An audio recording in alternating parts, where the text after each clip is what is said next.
Good evening everyone. So dear friends, आज हमारा session है हिंदी में और हम बात करेंगे यूरिक एसिड और गाउट के बारे में, जो बहुत ही कॉमन प्रॉब्लम है। हम सोमवार, बुधवार और शुक्रवार को हिंदी में अपना डिस्कशन करते हैं। तो हिंदी के लिए हमारा टॉपिक अलग रहता है और इंग्लिश के लिए अलग रहता है। तो आज हम बात करने वाले हैं गाउट की। क्या आपको मेरी आवाज आ रही है? Can you hear me? क्या आप मेरी बात सुन पा रहे हैं?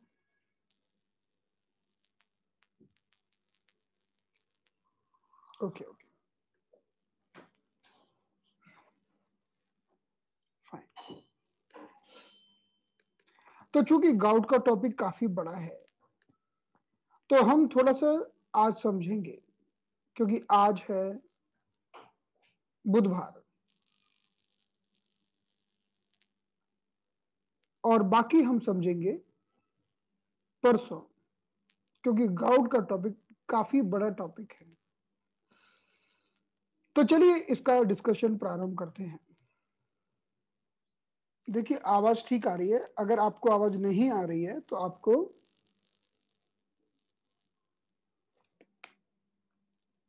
यहां से तो फुल आवाज है, यहां से पूरी आवाज है।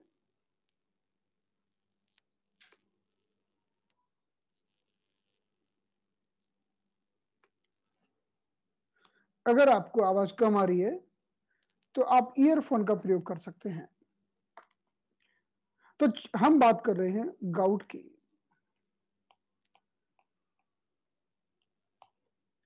गाउट एक बहुत ही कॉमन बीमारी है और जब भी किसी को गाउट की बीमारी होती है तो गाउट की बीमारी का अर्थ है, जिसे हम हिंदी में गठिया बोलते हैं, गठिया, या कहते हैं गठिया, वात।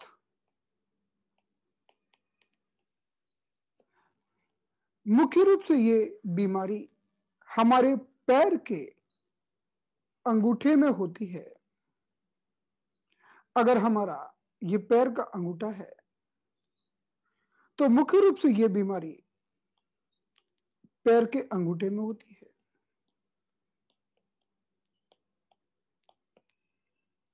अगर ये पैर है और ये पैर का बड़ा अंगूठा है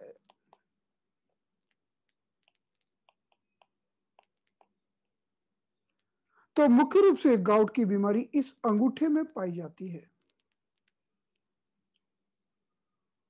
और ये अंगूठा का कुछ भाग एकदम लाल हो जाता है, इसमें सूजन आ जाती है और काफी दर्द करता है।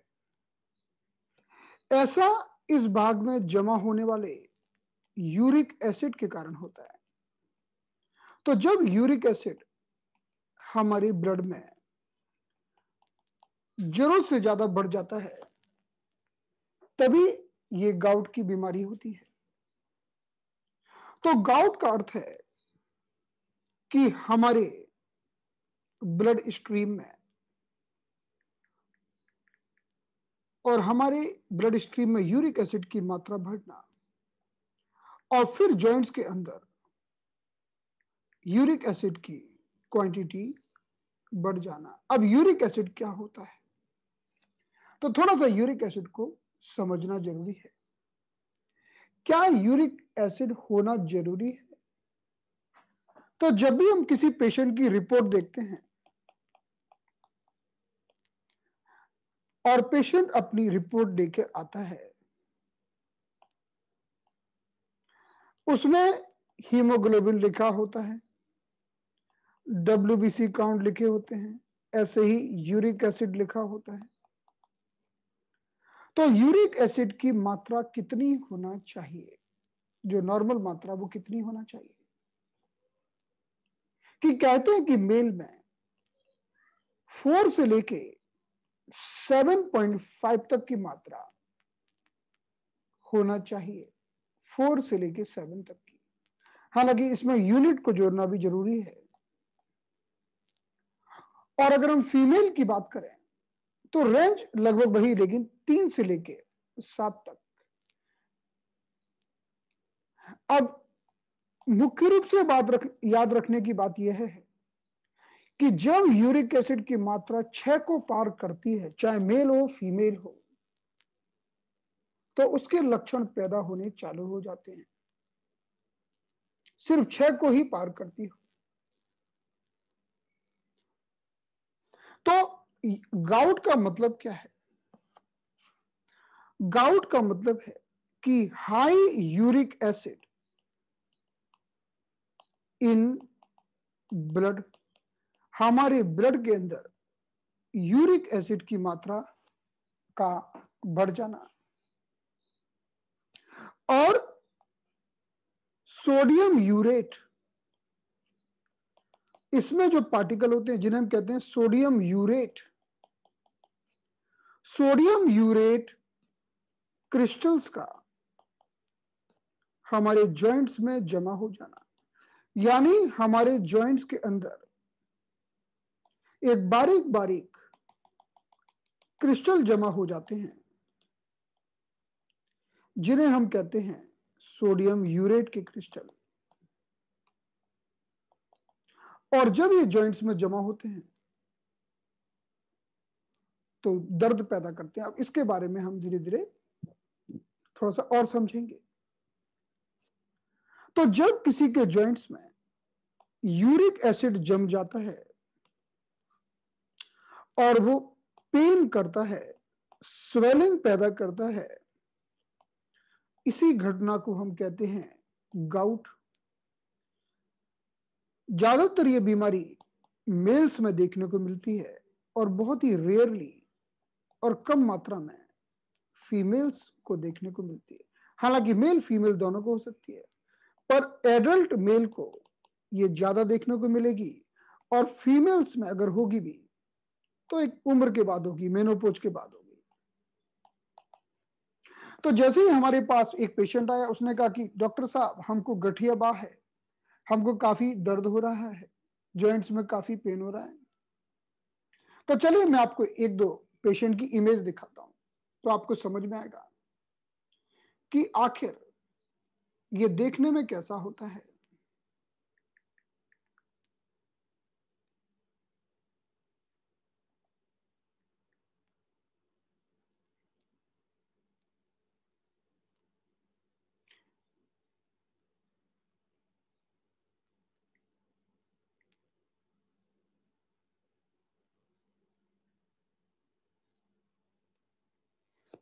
देखिए ये इमेज देखिएगा।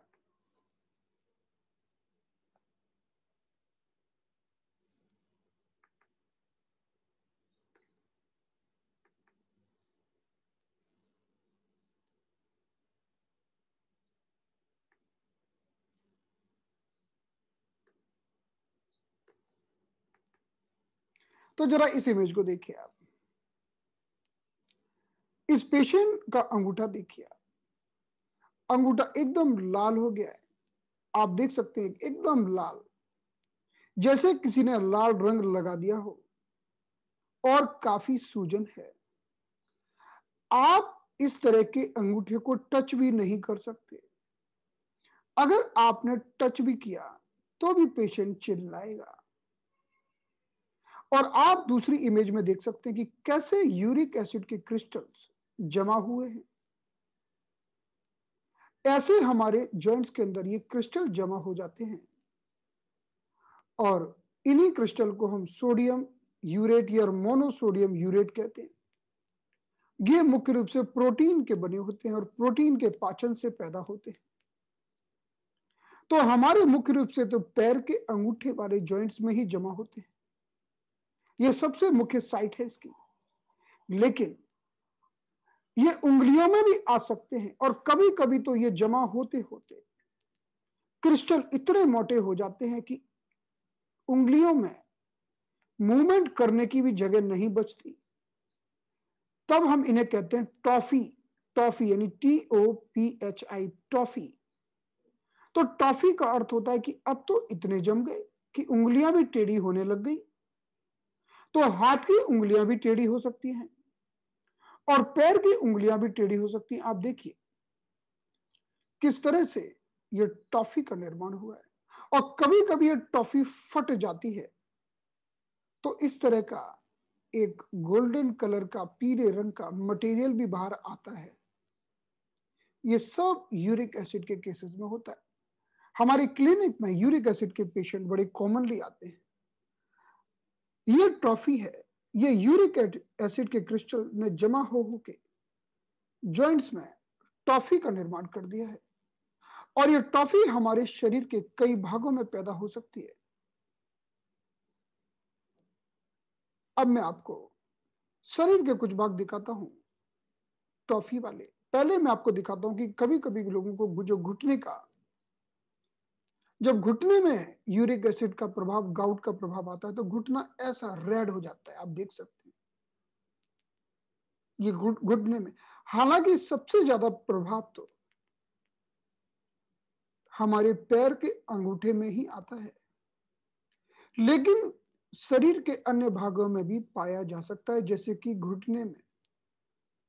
और जब ये यूरिक एसिड का प्रभाव घुटने में आता है तो घुटना एकदम लाल, आप टच भी नहीं कर सकते, इतना दर्द, सूजन, और बहुत दर्द होता है, बहुत दर्द। और सबसे बड़ी बात तो यह है कि जैसे ही ठंडी बढ़ेगी तो भी दर्द बढ़ जाएगा। और मुख्य रूप से ये क्यों पैरों की उंगलियों में और हाथों की उंगलियों में होता है? क्योंकि अगर आप पैरों की उंगलियों की, हाथों की उंगलियों की तुलना अगर आप अपने सेंट्रल बॉडी से करो, मध्य के शरीर से करो, तो सेंट्रल बॉडी थोड़ी गर्म होती है, लेकिन पैरों की उंगलियां थोड़ी और हाथों की उंगलियां कंपैरेटिवली ठंडी होती है। तो यूरिक एसिड ठंडी से एग्रीवेट होता है। आप देख सकते हैं थोड़ा सा प्रभाव है यूरिक एसिड का। अब मैं आपको दिखाऊंगा कि जब यूरिक एसिड की टॉफी बनती है तो कितनी, कैसी टॉफी बनती है। अब आप देखिए टॉफी, ये देखिए, ये यूरिक एसिड की टॉफी बनी हुई है। आप इस इमेज में देख सकते, इसे हम बोलते हैं गाउट टॉफी। तो जब यूरिक एसिड का जमाव हो जाता है जॉइंट्स के बीच में, यूरिक एसिड के क्रिस्टल्स जमा हो जाते हैं और ये टॉफी का निर्माण कर देते हैं, तो बड़ा दर्द होता है इसमें भी। तो मुख्य रूप से टॉफी हमारे पैर के अंगूठे वाले जॉइंट्स में होती है, लेकिन ये अन्य जगह भी पाई जा सकती है, जैसे कि आप इस इमेज में देख सकते हैं।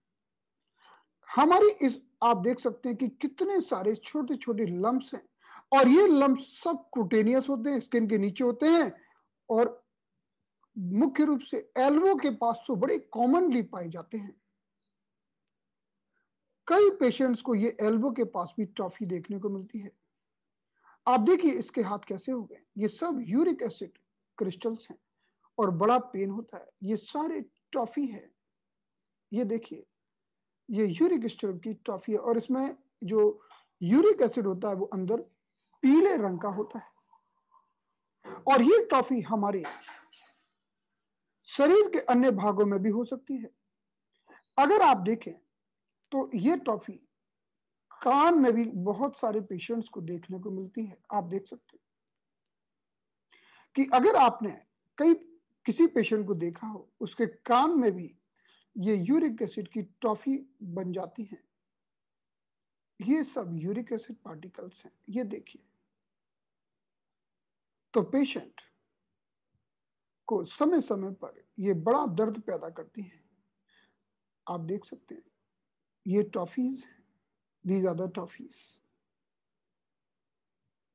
तो हमने इस तरह से जाना कि यूरिक हमारे जॉइंट्स के अंदर जब थोड़ा बहुत जमावाड़ा होता है यूरिक एसिड का, तो हम उसे गाउट कहते हैं।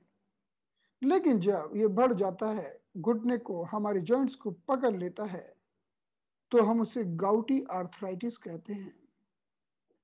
और जब ये क्रिस्टल जमा होते जाते हैं और एक समय ऐसा आता है कि ये बड़े बड़े नोड्यूल का रूप ले लेता है, तब हम इसे कहते हैं टॉफी, गाउट टॉफी। ये मुख्य रूप से कान में, एल्बो के पास, उंगलियों में, पैरों में और शरीर के, हमारी बॉडी के कई स्थानों में हमें देखने को मिलती है। तो इस तरह से हमने जाना कि किस तरह से यूरिक एसिड मुख्य रूप से मेल को परेशान करता है। अगर 7 लोगों को यूरिक एसिड होता है तो उसमें 6 मेल होते हैं, एक फीमेल होती है।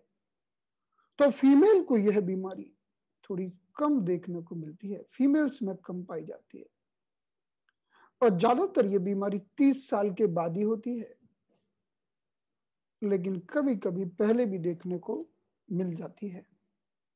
खाने में जब हम प्रोटीन का सेवन करते हैं जिसमें प्यूरिन नाम का प्रोटीन होता है, और जब यह प्रोटीन टूटता है, इसका ब्रेकडाउन होता है, तो यूरिक एसिड का निर्माण होता है। हमारे ब्लड में 4 से लेके 7, 7.5 तक यूरिक एसिड अगर हो तो ठीक है, कोई बात नहीं है, क्योंकि एक तरफ तो यूरिक एसिड का निर्माण हो रहा है, बन रहा है प्रोटीन के टूटने से, प्रोटीन के ब्रेकडाउन से, और उसी तरफ दूसरी ओर किडनी के द्वारा इसको यूरिन के माध्यम से निकाला जा रहा है। तो एक तरफ तो यूरिक एसिड फॉर्मेशन चालू है और दूसरी ओर इसका बाहर निकालना चालू है, एक्सक्रीशन चालू है यूरिनेशन के द्वारा, पेशाब के द्वारा। अब मानो कि इसका प्रोडक्शन बढ़ जाए तो भी प्रॉब्लम है, और अगर इसका निकास घट जाए, एक्सक्रीशन घट जाए तो भी प्रॉब्लम है। मानो कि किसी को किडनी की कोई प्रॉब्लम है, रीनल प्रॉब्लम है, तब भी इसका एक्सक्रीशन घट सकता है।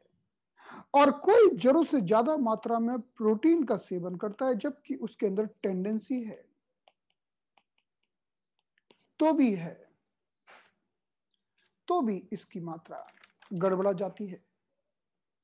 तो यही कारण है कि हम इसे कहते हैं, मुख्य रूप से हम गाउट को कहते हैं मोनो आर्टिकुलर आर्थोपैथी, ये इसका नाम है,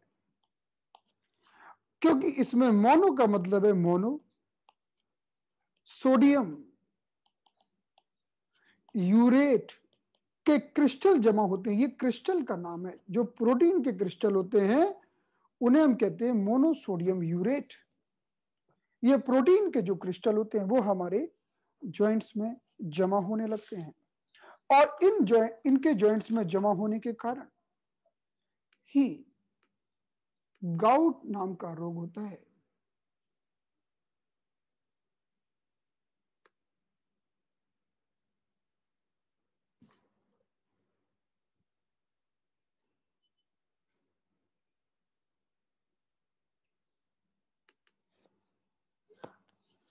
सो इन दिस कंडीशन,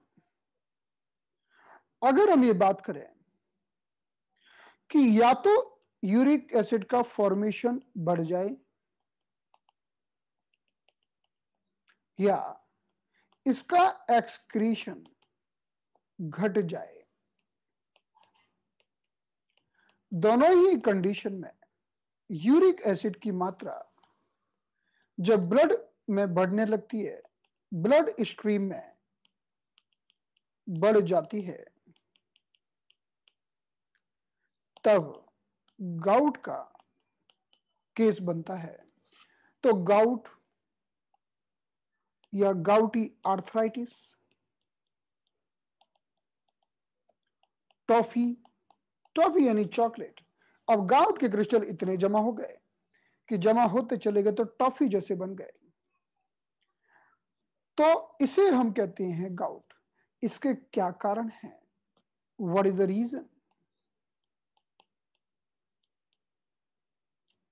देखिए, जब मैं गाउट की बात करता हूं तो आप कोविड की बात करते हैं, जब मैं कोविड की बात करता हूं तो आप साइटिका की बात करते हैं, जब मैं साइटिका की बात करता हूं तो आप स्पॉन्डिलोसिस की बात करते हैं। अब मैं एक सब्जेक्ट से दूसरे सब्जेक्ट पे कैसे जंप करूं?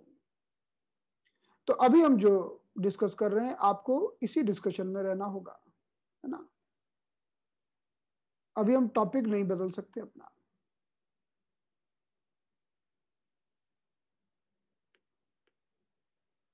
We can't change the topics immediately. Okay, right now we have to stick with the topic. So the reason, gout का क्या कारण है? पहला तो कारण है जेनेटिक्स। अगर आपके पेरेंट को है तो कोई भी बीमारी आपके अंदर होने की संभावना होती है, ऐसा कोई जरूरी नहीं होता कि हो ही जाएगी। तो पहला तो कारण होता है कि जेनेटिक, माता पिता मोटे हैं तो बच्चा मोटा हो ऐसी संभावना बनी रहती है। माता पिता को डायबिटीज है तो बच्चे को डायबिटीज होने की संभावना बनी रहती है। दूसरा होता है कि जब आप प्रोटीन का सेवन ज्यादा करते हैं, प्रोटीन इंटेक ज्यादा करते हैं, प्रोटीन इंटेक इज हाई। अगर आप खूब व्यायाम करते हैं, एक्सरसाइज करते हैं, मसल बिल्ड करने के लिए आपको प्रोटीन की जरूरत पड़ती है। लेकिन कई लोग ना तो इतना व्यायाम करते, ना इतनी एक्सरसाइज करते हैं और प्रोटीन का बड़ा बहुत मात्रा में सेवन करते हैं, तब भी उनके ब्लड में प्रोटीन और यूरिक एसिड की मात्रा बढ़ जाती है। कई सारे नॉन वेजिटेरियन फूड हैं जिसमें बहुत हाई प्रोटीन होता है, जैसे कि मीट की बात करें, हम सी फूड की बात करें, ऑर्गन मीट की बात करें, रेड मीट की बात करें, तो इन सारे प्रोडक्ट्स में बहुत ज्यादा मात्रा में प्रोटीन पाया जाता है। तो जो लोग नॉन वेजिटेरियन हैं वो भी थोड़ा सिलेक्ट करके नॉन वेज खाएं, और जिनमें बहुत एक्सेसिव मात्रा में प्यूरिन पाया जाता है उसको अवॉइड करें, क्योंकि प्यूरिन ही ब्रेक होकर यूरिक एसिड में कन्वर्ट होता है। और यूरिक एसिड के लिए जो सबसे बुरी चीज है वो है अल्कोहल। अगर कोई व्यक्ति अल्कोहल और मीट का सेवन करता है तो बड़ी वर्स्ट कंडीशन हो जाती है। Alcohol is really very bad for the uric acid. और अल्कोहल के साथ जो लोग सोडा डालते हैं, तो सोडा अपने आप में काफी है यूरिक एसिड बढ़ाने के लिए, लेकिन अल्कोहल, रम और सोडा मिलाया और पी लिया तो अल्कोहल ने भी आपके सिस्टम को डिस्टर्ब किया और सोडा ने भी। ये सारी की सारी चीजें आपका यूरिक एसिड बढ़ा सकती हैं। तो इन चीजों का आपको विशेष ध्यान रखना चाहिए। और कुछ फैक्टर ऐसे होते हैं जैसे कि ओवरवेट। अगर आप ओवरवेट हैं तो आपको डेफिनेटली कुछ करना होगा। Diabetes, blood pressure, kidney diseases, ये कुछ कारण ऐसे होते हैं जो डेफिनेटली यूरिक एसिड के लिए जिम्मेदार हो सकते हैं। क्योंकि हमारे पास जब पेशेंट आते हैं तो हम केवल ऐसा नहीं कर सकते कि पेशेंट आया और हमने फट फट फट फट ट्रीटमेंट स्टार्ट कर दिया।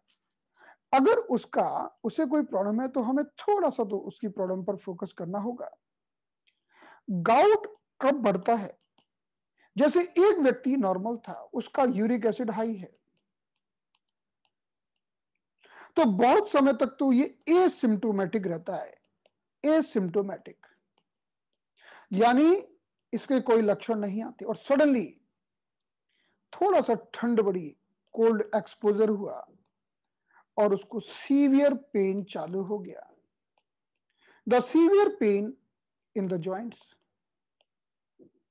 उसको सीवियर पेन चालू हो गया तो इसे हम बोलते हैं the attack of gout, the flare of gout, कि गाउट का एकदम से फ्लेयर हो गया। तो जब भी किसी को जब कोल्ड का एक्सपोजर होता है तब गाउट का आक्रमण हो सकता है। दूसरा, अगर किसी ने खाने पीने में प्रोटीन का इंटेक ज्यादा कर लिया तो भी उसे फ्लेयर ऑफ गाउट हो सकता है। तो ये सारी कंडीशंस हैं जो गाउट के लिए जिम्मेदार है। जब आपके पास पेशेंट आता है तो कई मेडिसिन ले रहा होता है, कोई लेता है सिप्लोरिक, कोई लेता है जाइलोरिक, ऐसी बहुत सारी मेडिसिन मार्केट में है, यूरिकोसूरिक, रिक रिक रिक, यानी आपको उन दवाइयों के आखिर में लिखा मिलेगा रिक। तो चलिए, ये तो थी थोड़ी समरी यूरिक एसिड की। अब हम आते हैं अपने पॉइंट पर कि जब हमारे पास यूरिक एसिड का पेशेंट आता है तो हम क्या करते हैं, हम किस तरह से उसका ट्रीटमेंट प्लान करते हैं। तो हम क्या करते हैं, जब हम टेस्ट करते हैं तो टेस्ट में उसका एक तो यूरिक एसिड हाई मिलता है, दूसरा उसके उसका ESR और CRP, ये दो टेस्ट होते हैं, ये भी हाई मिल सकते हैं, ये भी हाई मिल सकते हैं। तो जब भी हम किसी भी व्यक्ति का यूरिक एसिड ट्रीट करना चाहते हैं तो हम उसके लिए क्या ट्रीटमेंट देते हैं। अब हम डायरेक्ट आते हैं अपने ट्रीटमेंट प्रोटोकॉल के ऊपर। तो ट्रीटमेंट प्रोटोकॉल में सबसे पहले तो हमें क्या करना होता है कि हमें पता है कि हमारे ये पैर का अंगूठा है, ये बहुत हाईली सेंसिटिव होता है। तो जैसे कि ये पैर का अंगूठा है,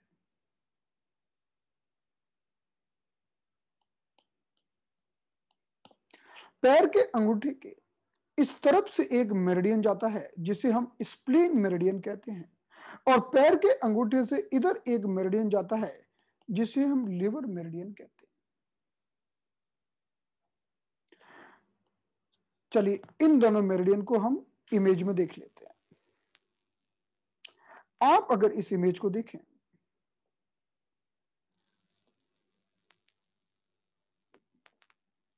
तो आप देख सकते हैं कि पैर के एक तरफ से तो लिवर मेरिडियन जा रहा है अंदर की ओर से, और पैर के एक ओर से ये दूसरा मेरिडियन जा रहा है जिसे हम कहते हैं स्प्लीन मेरिडियन। अब ये मेरिडियन केवल पैर में नहीं है, ये मेरिडियन पूरी बॉडी में फैला हुआ है, आप देख सकते हैं ऊपर तक है। तो स्प्लीन मेरिडियन का प्रभाव केवल नीचे नहीं ऊपर तक है। जब हमारे शरीर में कोई भी अनवांटेड डिपोजिशन होता है तो हम लिवर और स्प्लीन मेरिडियन पर काम करते हैं।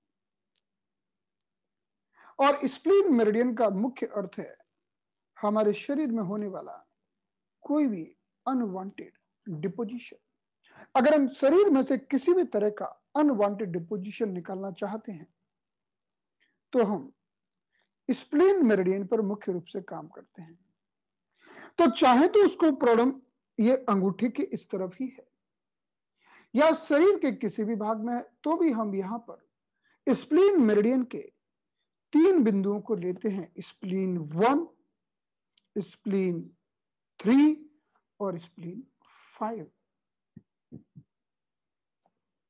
और हम इन तीनों बिंदुओं को जब हम स्टिमुलेट करते हैं, सेडेट करते हैं, तो इस बात की ऊर्जा बैलेंस हो जाती है और यहाँ का दर्द चला जाता है और धीरे धीरे यहाँ के यूरिक एसिड क्रिस्टल्स बॉडी बाहर फेंक देती है। तो इन बिंदुओं को हम सुजोग में लगाएंगे, स्प्लीन 1, 3, 5। और दूसरी ओर हम लिवर मेरिडियन की बात करते हैं।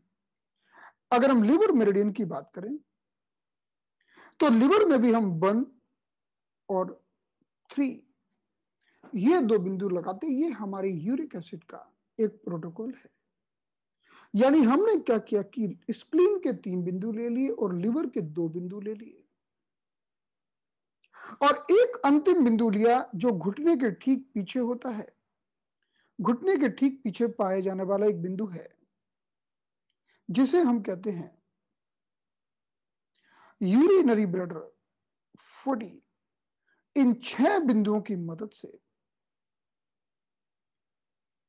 हम ये घुटने के पीछे पाए जाने वाला बिंदु जिसे हम कहते हैं मोटर पॉइंट, तो यहां पर घुटने के पीछे ये घुटने के बीचों बीच यूरिनरी ब्लैडर 40 नाम का पॉइंट पाया जाता है। तो इस तरह से हमने सिर्फ 6 बिंदुओं का चुनाव किया। हमने 3 बिंदु लिए स्प्लीन मेरिडियन पर, SP1, 3 और 5। 2 मेरिडियन लिए लिवर पर, लिवर 1, लिवर 3, और एक पॉइंट लिया हमने यूरिनरी ब्लैडर 40 का। सिर्फ 6 बिंदुओं की मदद से अगर हम सारे बिंदुओं को सेडेट करते हैं, इन पर स्टार मैग्नेट या मेथी के दाने लगाते हैं, तो हम पाते हैं कि धीरे धीरे करके हमारा ये पेन चला जाता है। तो चलिए एक बार इनकी लोकेशन मैं आपको इमेज में दिखा देता हूं। ये हमारा बहुत ही शानदार प्रोटोकॉल है और ऐसे पेशेंट करीब 70% पेशेंट के ऊपर यह प्रोटोकॉल काम करता है, लेकिन 30% पेशेंट के ऊपर यह प्रोटोकॉल काम नहीं करता। तो जिन 30% पेशेंट के ऊपर ये काम नहीं करता, उनके लिए हम एक दूसरा प्रोटोकॉल आजमाते हैं। तो पहले तो हम इस प्रोटोकॉल की बात कर लेते हैं।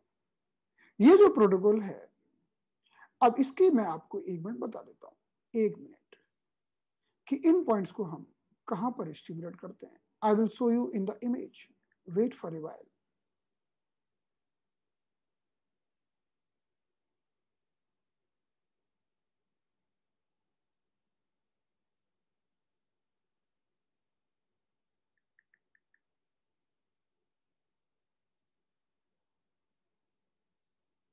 चलिए ये देखिए,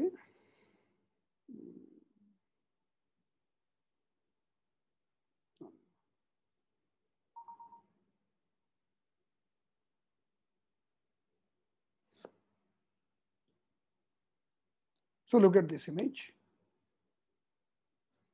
इस इमेज को देखिए आप।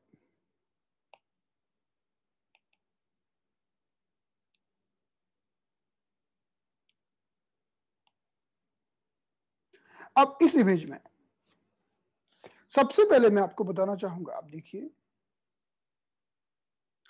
कि ये हमारा लिवर मेरिडियन है।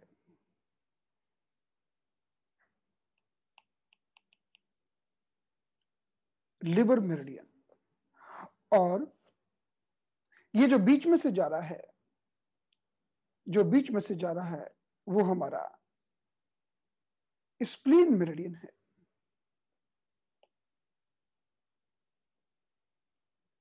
ये हमारा स्प्लीन मेरिडियन है। तो हमें लिवर पर लगाना है 1 और 3, और स्प्लीन पर लगाना है 1, 3 और 5। तो चलिए इसमें हम ढूंढते हैं ये बिंदु कहां पर है। तो इस चार्ट में अगर आप देखें, तो देखिए पहला बिंदु है लिवर 1, और ये तीसरा बिंदु है लिवर 3। तो लिवर के तो हमें 1 और 3 दोनों पॉइंट मिल गए, क्योंकि लिवर के हमारे 2 ही पॉइंट थे। अब बात करते हैं स्प्लीन की। स्प्लीन 1, स्प्लीन 3 और स्प्लीन 5। 5 हमें जॉइंट्स पर मिल गया, तो चलो स्प्लीन के भी पॉइंट मिल गए। तो आप इन 5 बिंदुओं पर या तो मेथी का दाना लगा दो, या फिर इन 5 बिंदुओं पर आप स्टार मैग्नेट लगा दो, या 5 बिंदुओं को आप सेडेट कर दो। तो जब आप इस माध्यम से इन 5 बिंदुओं को ट्रीट करते हैं, तो ये पहला काम हो गया। अब दूसरा, अब जो अगला बिंदु है, अब मैं आपको बता देता हूं। ये अगला बिंदु है जिसका नाम है यूरिनरी ब्लैडर 40। अब हमने डॉर्सल इमेज निकाली, नाखून की तरफ वाली इमेज।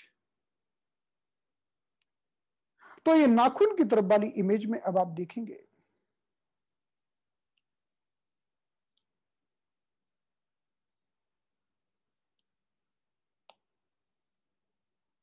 कि हमारा ये बाहर की तरफ का मेरिडियन, ये यूरिनरी ब्लैडर मेरिडियन है, और ये जॉइंट्स के ऊपर पाए जाने वाला बिंदु है यूरिनरी ब्लैडर 40। तो ये हमारा छठवां पॉइंट होगा। तो जब हम इस तरह से यहां पर भी एक मेथी का दाना स्टार मैग्नेट लगा देते हैं, तो हमारा प्रोटोकॉल बन जाता है spleen 1, 3, 5, liver 1, 3 and urinary bladder 40। इन बिंदुओं के माध्यम से हम क्रिस्टल का निर्माण रोक सकते हैं, क्योंकि स्प्लीन जब गड़बड़ होती है तो क्रिस्टल्स का निर्माण होता है, और यूरिक एसिड को फ्रीली पूरे सिस्टम में मूव करके हम बाहर फेंक सकते हैं। ये यूरिनरी ब्लैडर 40 का पॉइंट है। तो ये 6 बिंदु के द्वारा हम यूरिक एसिड के पेशेंट को नॉर्मल बना सकते हैं। ये 70% पेशेंट के ऊपर यह प्रोटोकॉल काम करता है। अब बात आती है 30% पेशेंट, ऐसे पेशेंट जो जिनके ऊपर यह प्रोटोकॉल काम नहीं कर रहा है, तो उनके लिए अब हमारा अगला प्रोटोकॉल आता है।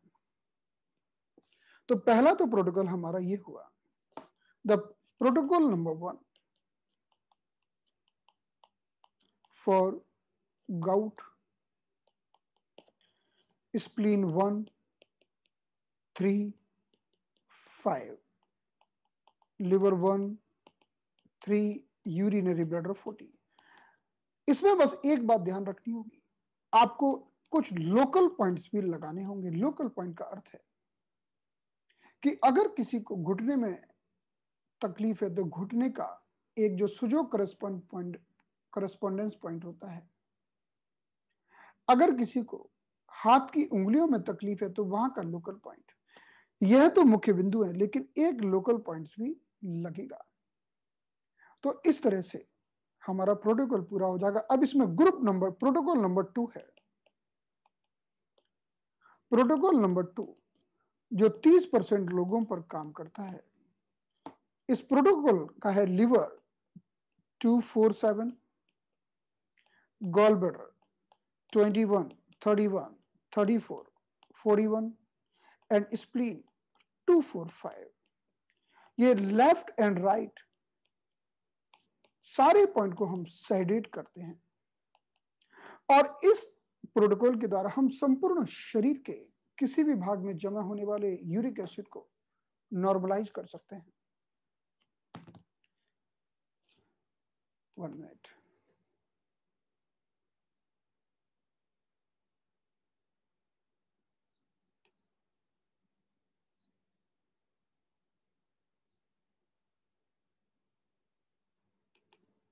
तो ये हमारा प्रोटोकॉल नंबर 2 है।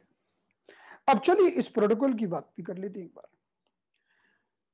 तो इसमें हमारे जो पॉइंट्स हैं उनकी एक बार मैं आपको लोकेशन बता देता हूं, और उस लोकेशन के साथ ही फिर हम आज की क्लास को समाप्त करेंगे।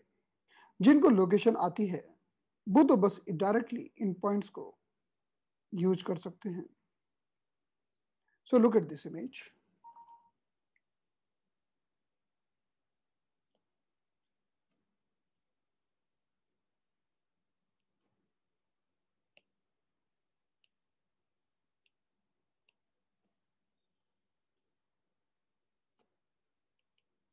तो सबसे पहले हम बात करते हैं लिवर।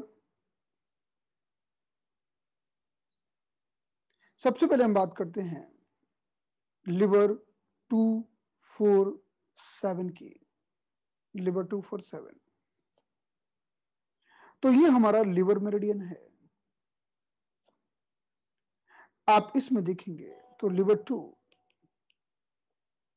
हमारा लिवर 4 ये जॉइंट्स के ऊपर है, और लिवर 7 ये चार्ट देख के आप लगा सकते हैं। मैं ग्रुप में चार्ट डाल दूंगा, मुझे भी किसी मतलब ग्रुप में चार्ट रोटेट हो ही रहे हैं, तो आप इन चार्ट को देख के लगा सकते हैं। तो हमारे लिवर 247 हो गए।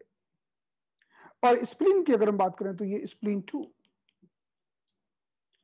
स्प्लीन 4 और स्प्लीन 5 ये हमारे स्प्लीन के पॉइंट हो गए। तो हमने लिवर और स्प्लीन के पॉइंट दे दिए। अब बात करते हैं गॉल ब्लैडर की। तो गॉल ब्लैडर एक यांग चैनल है, तो इसकी इमेज हमें यांग साइड में मिलेगी, यानी डोर्सल साइड में।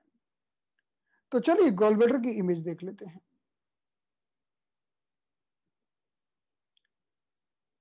तो अब हम अगली इमेज की बात कर रहे हैं। चलिए, तो गॉल ब्लैडर के हमारे पॉइंट है गॉल ब्लैडर 31। गॉल ब्लैडर का चैनल हमारे मध्य उंगली के सेंटर से जाता है। So the gall bladder channel crossing the central line. So this is the gallbladder channel who is crossing the central line. This is the gallbladder channel. So the gallbladder channel is crossing the central line. और gallbladder channel हमारे, तो gallbladder channel के कुछ बिंदु हैं, हम देखते हैं। सबसे पहले gallbladder 41. So this is the joint. ये joint है। joint के नीचे जो पहला बिंदु है ये है gallbladder 41. Now gallbladder 34. ये joint के नीचे जो पहला बिंदु है that is gallbladder 34. पहला बिंदु यानी लगभग 1 मिलीमीटर की दूरी पर, जस्ट 1 मिलीमीटर की दूरी पर जो पहला बिंदु है वह गॉलब्लैडर 34। अब हम आते हैं यहां ऊपर, ये गॉलब्लैडर मेरिडियन है। तो ये गॉलब्लैडर मेरिडियन है, इसके ठीक सेंटर का जो पॉइंट है अपर फेलेंजिस के, ये है गॉलब्लैडर 31। तो 3 बिंदु तो हमारे इस लाइन में हो गए, गॉलब्लैडर 31, 34, 41। इन तीनों को हम सेडिट करेंगे, लिवर और स्प्लीन के पॉइंट को भी सेडिट करेंगे। और जो आखिरी बिंदु है वह हमारा गॉल ब्लैडर 21। गॉल ब्लैडर 21 हमारे कंधे में पाया जाता है। कंधे में पाया जाता है इसलिए हमें गॉल ब्लैडर का मेरिडियन अंगूठे और इंडेक्स फिंगर के बीच में मिलेगा। तो अगर आप इस इमेज में देखें तो आप पाएंगे कि the location of gall bladder 21 is here. क्योंकि अगर आप बॉडी में देखें तो ये पॉइंट हमारे कंधे में पाया जाता है, तो अंगूठा हमारा सिर है और ये कंधा हुआ। So this is the location of gall bladder 21। सारे पॉइंट को सेडिट करना है। चलिए अब एक आखिरी बात बताता हूं, लास्ट पॉइंट। तो चाहे आप प्रोटोकॉल 1 का प्रयोग करें और चाहे आप प्रोटोकॉल 2 का प्रयोग करें, सो आइदर यू यूज, चाहे आप प्रोटोकॉल नंबर 1 का प्रयोग करें चाहे आप प्रोटोकॉल नंबर 2 का प्रयोग करें, तो 1 का मतलब है स्प्लीन 1, 3, 5।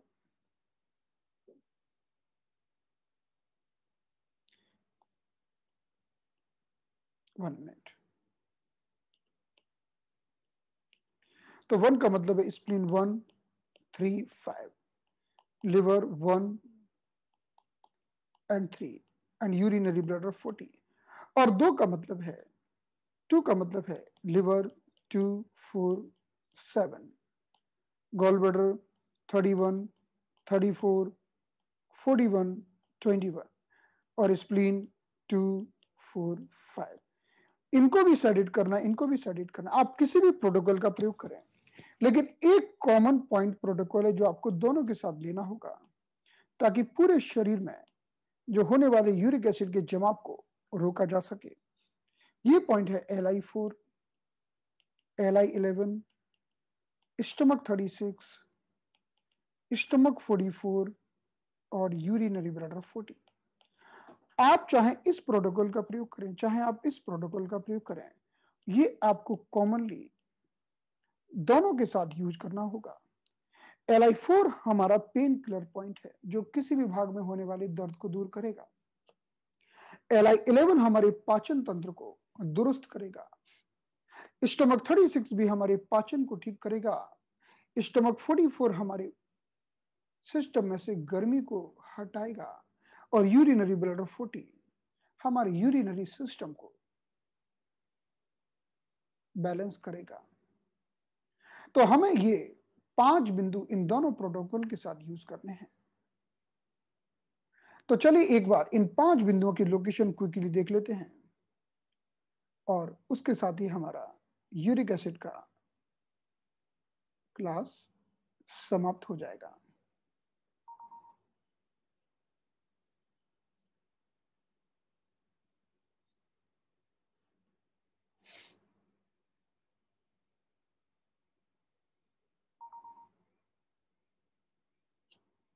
सो Li4,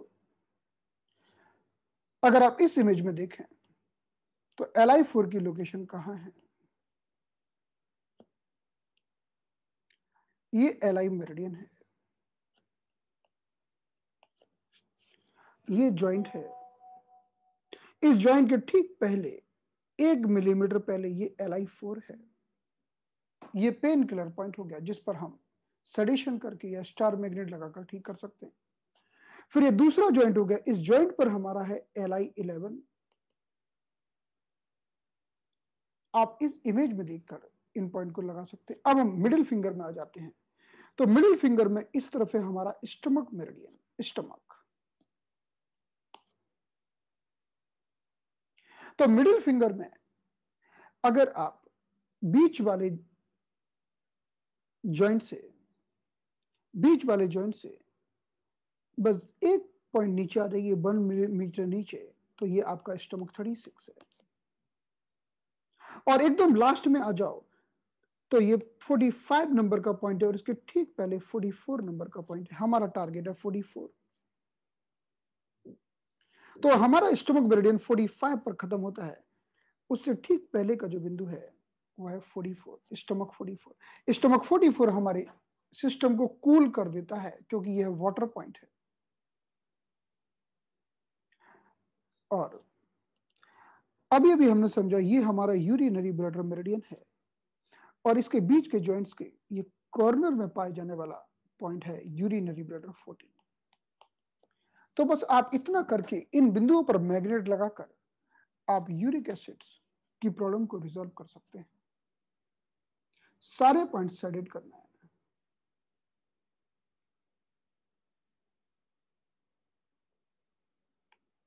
तो चलिए आज का सेशन हम क्लोज करते हैं। Thank you so much. अब हम परसों मिलेंगे हिंदी सेशन के साथ। Good night.